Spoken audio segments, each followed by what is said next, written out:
I'd like to welcome everyone to this hybrid meeting of the Planning Committee. The planning meeting is being broadcast live over the internet and will be available to view online now and in the future. We welcome the use of the Welsh languages at meetings. I have had no request for people to speak Welsh today, so this meeting will be conducted in English only. Those attending in the chamber, please be aware that we are all on camera and you may be visible on screen when people around you are speaking. And please remember to speak clearly into your microphones. Committee members participating remotely, can you please refrain from using the chat function and instead use the raised hand icon to indicate when you want to speak. And please remember to keep your microphone muted when you are not talking. May I remind members that as per statutory guidance made under Section 4 of the Local Government Wales Measure 2011 and our formally adopted hybrid meeting policy, any member attending a meeting remotely must be able to be seen and heard by the members and officers who are attending the meeting, as well as by members of the public viewing the meeting. So can I ask that you all please use your cameras for the duration of the meeting? Thank you. Move on to the agenda. Agenda item 1, attendance and apologies. Niall, do we have any apologies? We don't, Chair. Thank you. Agenda item 2, declarations of interest. Niall, could you please ask members in alphabetical order to state whether they have any interest to declare? Yes, of course. Okay, I can see Councillor Ashley's just joined, so if we can start with Councillor Ashley. Apologies, I had a new computer that's fatal trying to get on a meeting. Yes, 2. One, I'm a member of Cwmbran Community Council, which is obviously this area. I'm also the ward member for the area, but it is in the personal capacity. Obviously, I believe I can still carry on with this. I have nothing other than that to declare. Right, okay. Next, Councillor Evans. I don't know whether I need to declare an interest. Part of the South of Bath development within my ward, but I don't think this encroaches on it, so I'm just stating that in case. Okay, thank you. Okay. Chair, it's Polly Ellis from Head of Legal Services. Just to remind councillors that you don't necessarily need to declare a personal interest if you're a ward member. That's just a reminder. Thank you, Polly. Thank you. Okay. Well, moving on, can we... Councillor Gordon. Nothing from me. Okay, Councillor Haller. Nothing from me. Councillor Gaynor James. Nothing from me. Councillor John James. Nothing from me. Councillor Janet Jones. Nothing from me. Councillor Mark Jones. Nothing for me, thanks. Yourself, Chair. Nothing to declare. And finally, Councillor Slade. Nothing to declare. That's everyone, Chair. Thank you, Niall. Right, we'll go on to agenda item 3, minutes of the Planning Committee from the 19th of May 2025. Members, could you possibly state whether you have anything to raise in relation to the minutes? If not, I will take them as approved. I can't see any hands up, so we'll take them as approved. Thank you.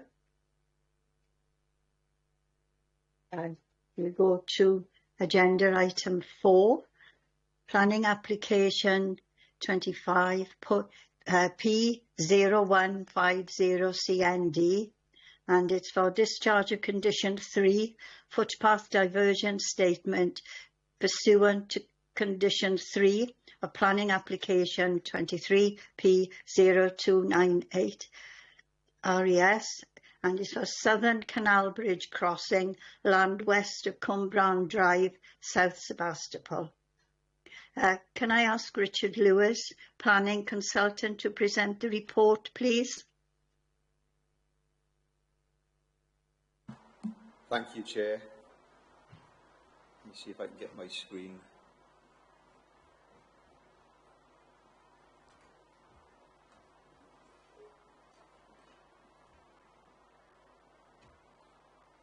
Okay, can you see that presentation okay?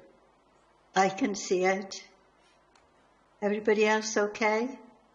Right, yes, it's fine. Okay, thank you. Good morning, members. Just a bit of background to this application. You remember that Reserve Matters approval was granted for the bridge, the second canal crossing on the South Sebastopol development, back in January of this year. You will have recalled that the construction of the bridge would require the temporary closure of the canal towpath, roughly from the listed tunnel to a point further along towards Five Rocks Road, which is approximately 70 metres either side of the bridge. The developer anticipates a construction period of around 12 months. Now, in the report in front of you, it says 12 to 18 months, but that's been revised because of new information, and they believe that the construction period will be around 12 months. They're also expecting that the towpath would not need to be closed for the whole of that period, so the developer will be looking to get that period down as much as possible. On that application for the bridge, there was a condition put on there that the approval requires alternative pedestrian and cycle routes prior to the closure of the towpath, and those details needed to be submitted separately. This application is to deal with that condition. In looking at the proposed alternative footpaths once the canal is closed, 16 alternatives were looked at, both to the west and the east of the canal. And just to remind members that you visited the site back in April this year. This is just showing the site location, which is basically this construction area for the proposed bridge. These are the western options. You can see that there's several options that have been looked at to the west of the canal. They have all been excluded because of safety reasons. They're all open fields, undulating, not really overlooked by anyone, and because of the biodiversity impact of creating footpaths where there's none already and crossing streams. Just this red hatched area along the towpath is the extent of the closure. We also asked the developer to look at shorter options because obviously the shorter the options, the better the diversion would be. But all of those shorter options were excluded on biodiversity grounds because it required bridging. Some of them required bridging a ravine. There were pinch points to do with the construction site, so it interfered with the construction. So all of those have been excluded as well. And then to the east of the canal options were looked at. And these largely involved going through the existing, well, part of this is already developed. So the left-hand Wren's Nest Phase 2 is currently under construction. Wren's Nest Phase 1 has been constructed and those houses are occupied.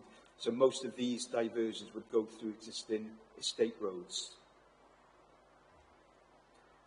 So the preferred option that has been chosen is a route that comes off the canal towpath. I've tried to highlight it in green, actually. So the route comes off the proposed footpath. Sorry, I'll get back to that. And then it joins with an existing public right-of-way that goes through a field. Lost my cursor. Through a field, a grassed open field that's not being developed. From that point, it goes through the residential estates. There's two options that the developers have put forward. There's a longer option, which loops around the existing estate road, which is probably more appropriate for cyclists. And then there's a shorter option that cuts through the estate, which is probably more appropriate for pedestrians. And then you go through the site until you come to the bus lane, the bus-only link, which is not yet open, but there will be a footpath provided down there that leads to 5 Locks Road, Lowlands Crescent, and then back to the start of the footpath. The current distance between where the diversion would take place on the canal towpath and the end of the towpath is about 475 metres. So if you were travelling along the towpath, that section would be 475 metres.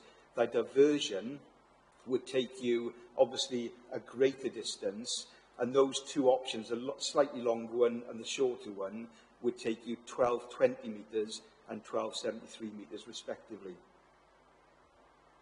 Now, the benefits of the preferred alternative, it has minimal impact on trees, vegetation and biodiversity. It aligns with an existing desire line. There's a well-trodden footpath there and an existing public right-of-way. And I've been down on site quite a few times since the application came in, and it's always very well used. It's largely through the residential estate, which means that the existing footpath will be well lit and would be overlooked by housing.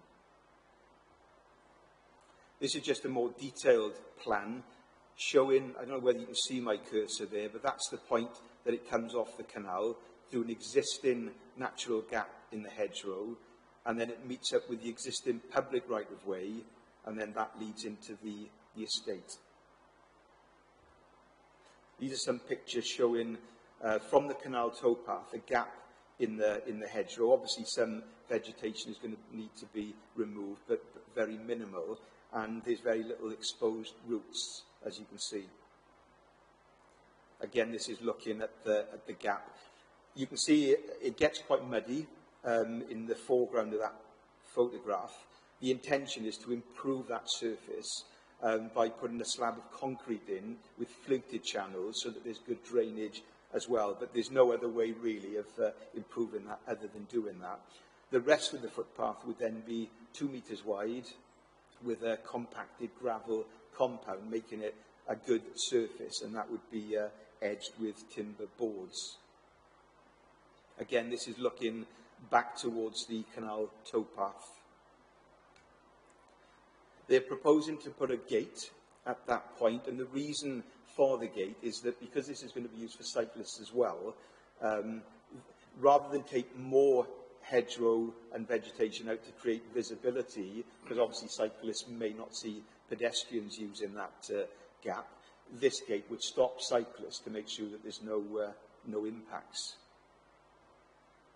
And this is a photo then of the field leading into the residential estate. And this is the existing public right-of-way that would be, the surfacing of that would be improved significantly. The developers looked at signage. There's nearly 30 signs that will be put up all around the route. There'd be advance warnings of the closure as well, but trying their best really to brand these signs so people instantly recognise them and take people around these diversions as easily as possible. And I just need to add, since the publication of the report, we've received comments from the Council's landscape officer. He has said that, in his view, the proposed gradients of the preferred diversions appear acceptable. He's got no objections to the clearance of the existing shrubs. It's well away from any significant tree growth. He does say that some form of restriction at the towpath might be necessary to control or slow movements coming onto the towpath, and I've already mentioned about the gates that would serve that purpose. And the final thing I wanted to mention is there is a different procedure that the applicant would need to go through to actually close the footpath. That wouldn't be dealt with through the planning side of things, but there's a different procedure. So all throughout this process, we've engaged with the Council's footpath officer, and these proposals are supported by him. Thank you, Chair. Thank you, Richard. I can't see any hands up yet for questions. Yes, one. Councillor Stephen Evans, got a question? Thank you, Chair. Well, I got two, if it's possible. Yeah. First of all, on mentioning the pathway, I am concerned looking at that, particularly people who are using this walking or cycling route, for people with disabilities, one with wheelchairs, two with these electric vehicles they use. My other concern is, are we moving antisocial behaviour into the estate, particularly with motorbikes? I know you said preferably about the gate, but how often is that gate going to be checked? Because I have seen it before where people wedge the gate open and leave it open. So how are we going to address them sort of issues? Thank you.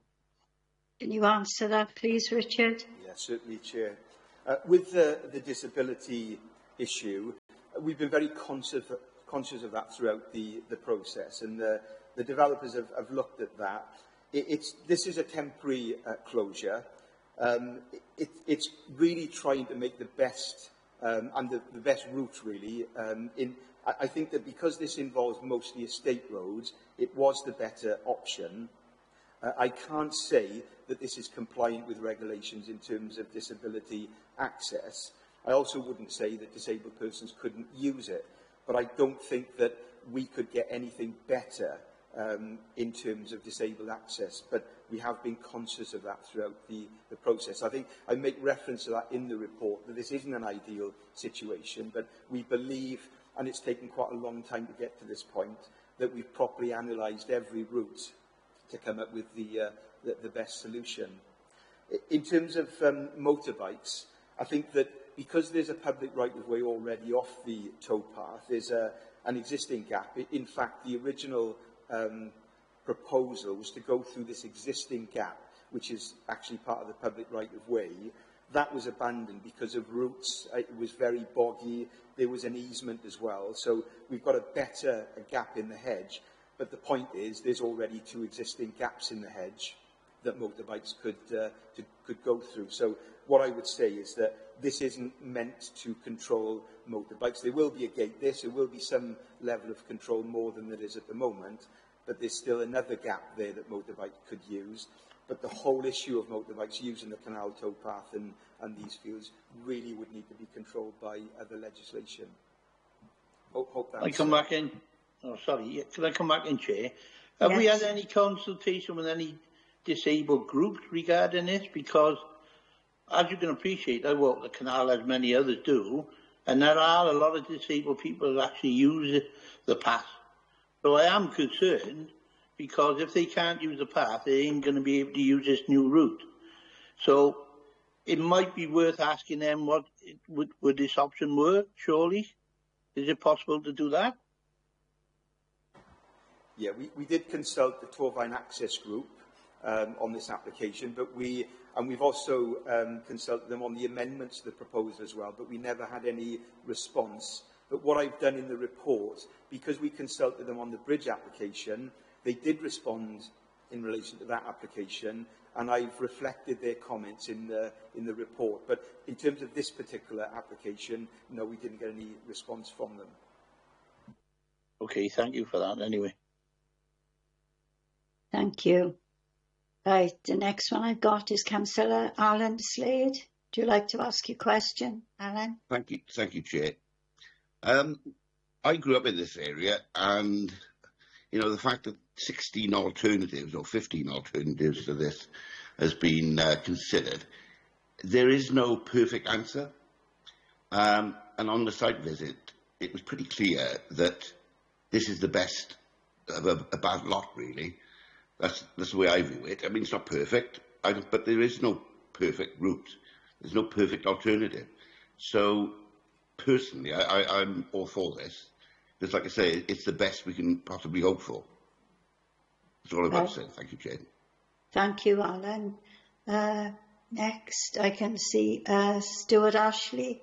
Councillor Stuart Ashley, would you like to ask your question? Yeah, I got the map out I did. I would agree with Alan actually that the actual route round, considering the things you looked at through the estate, is probably the most optimised route.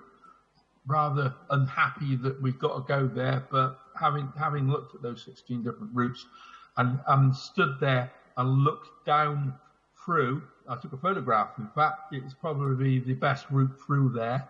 Because I don't think the residents in the South Sebastopol, whatever Pontypridd, whatever you want to call that area, we're still trying to find a decent name for it. That area, it is what it is, and you've done a good job as officers trying to go through this one. To be quite honest, my major worry, I think Steve's alluded to it. You did get a report back from the disability group. My major concern, and I was evidencing it yesterday, funnily enough, sat there from Clark Avenue waiting for a bus, is where all the people are going to go once they get down onto Lowlands Crescent, because some of them are going to go up the road there and rejoin the canal path. Some of them are going to dissipate down over Lowlands and down onto Richmond Road and possibly go up that way, because if you know your way round Pontnewydd, it's probably going to be easier for you to do that if you're using it as a route, go town, not necessarily disability, you're going to go down there. So I think we're looking at something that's a little bit more than just showing the canal route, the actual canal path route round, which then raises some issues for me, which is why I'm flagging them up here, because having seen the scooters and things, that even bikes coming down over Lowlands and they're saying into Richmond Road into the village and back up again, it's a much quicker route if you're on a bike. And if you're a pedestrian, you go where you go. So I want to flag those issues up, because I was looking at that yesterday. Plus the fact, as Steve mentioned, legal motorbikes, legal scooters, they're something we've got to live with, unfortunately. I saw 2 or 3 of them coming down there yesterday, and it's a fact of life on that canal that we're getting them. So leaving them aside, and I think enforcement is about the only thing we can do about that, which is mentioned in the report. You also mentioned disability routes, and there are quite a few people coming off the South Sebastopol stroke, Five Locks and Greenfields. You've done some work on that and got some response on that. But I know for one that several people that use that canal route as a way to get into town or down into the village. You see them there regularly, because I see them there and know them. It's how we make the 18 months, 2 years worth of route there, and make the best of a bad lot, as it were. Enforcement is one thing you need more than anything, because of the legals, and also this business around the village. Now, in the report it says, my ward colleagues asked about seats and bins. That's going to be a big issue if you in Five Locks Road. Also, signage. So I'll leave it there and see what your response is, Richard. Thank you. Right, thank you. Do you want to comment on that, Richard? I will try, Councillor. There was a lot in that, Councillor, actually, but just maybe make a few general comments. I accept what you're saying. For my part. Even though I showed you that green route, which is basically taking you off the canal towpath, through the residential estates, back onto Five Locks Road and up to the end of the towpath. That's the sort of route that they've set out. But people will inevitably make their own way, depending on where they're headed. So I think one of the things that one of the local members wanted is that people had advance warning so that they could make those choices.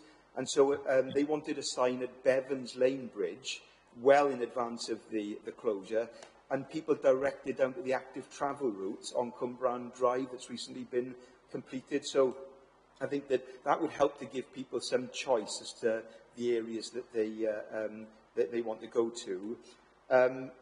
We've really talked about the disability access, and I agree with your comments on that. You mentioned it would be 18 months, but as I said in my presentation, the developers are looking now at a 12-month closure, a 12-month construction period, sorry, but a closure that they anticipate being less than 12 months. Obviously, we can't be sure about that, but that's what we are being told by the developer. I think you mentioned about the bins and the seating. We did put that to the developer because it was raised by one of the local members, and the developer plotted where there were existing seats and bins throughout the estate, so walkers would come through that estate and there would be a number of facilities within that estate before they got onto Five Rocks Road, and felt that that was already adequately served.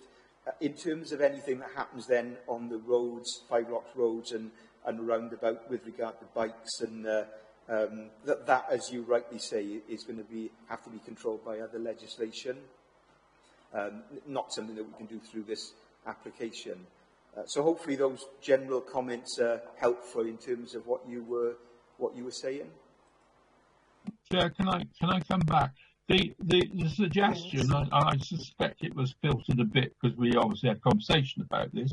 The bit about the mapping of the diversion, I think, is essential because we've had experience of this before. Obviously, the previous crossing went on for a hell of a long time. So that idea about alternative routes, we do have the other alternative pedestrian stroke cycling route, or the lower route, if you like, and so there's been some vast improvements on that. But a map or two around the place for alternatives and why it is would not, it would be useful. We also have notice boards around the place in which that could go. So I think that's a useful suggestion. As far as the diversion signs, there certainly weren't many the last time this happened. So as much as I don't like signs too much, I do think it's useful to have some signage up there that is vandal-proof, because that's the other thing about signage. I think developers and probably planners don't like too many signs, but in this case, given the alternatives along the railway path is the thing we're talking about, and maybe some leafleting for people that might use it locally. I'm thinking of South Sebastopol. You're looking at alternatives and why this is being done. That might be quite useful. I mean, obviously, local members could assist with this, but it is a logic to this. I also think, as a goodwill gesture, bins, more especially than the seats, might be useful because we're worrying about that, certainly up there.